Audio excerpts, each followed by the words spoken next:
वाली Chitradurga intercity express platform संख्या 1 पर आ चुकी है। Your attention please. Train number 12725 Chitradurga intercity express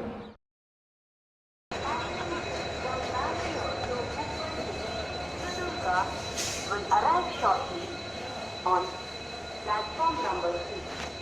यात्रीगण कृपया ध्यान दें।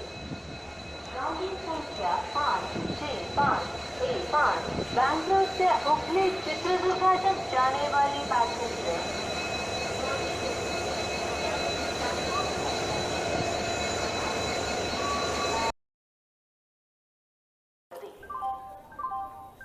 ದಯವಿಟ್ಟು ಗಮನಿಸಿ, ಗಾಡಿ ಸಂಖ್ಯೆ 16590 ಕೊಲ್ಹಾಪುರ್ನಿಂದ ಮೀರಜ್ ಹುಬ್ಬಳ್ಳಿ ಮಾರ್ಗವಾಗಿ ಬೆಂಗಳೂರು ತಲುಪುವ ರಾಣಿ ಚೆನ್ನಮ್ಮ ಎಕ್ಸ್ಪ್ರೆಸ್ ಗಾಡಿಯು 3ನೇ ಪ್ಲಾಟ್ಫಾರ್ಮ್ಗೆ ಸದ್ಯದಲ್ಲೇ ಬಂದು ಸೇರಲಿದೆ। यात्रीगण कृपया ध्यान दें। गाड़ी संख्या 16590 कोल्हापुर से मीरज हुबली होकर बेंगलोर तक जाने वाली रानी चन्नम्मा एक्सप्रेस थोड़ी देर में प्लेटफॉर्म संख्या 3 पर आएगी। Your attention please. Train number 16590 Rani Chennamma express from Kolhapur to Bangalore via Meerut Hubballi will arrive shortly on platform number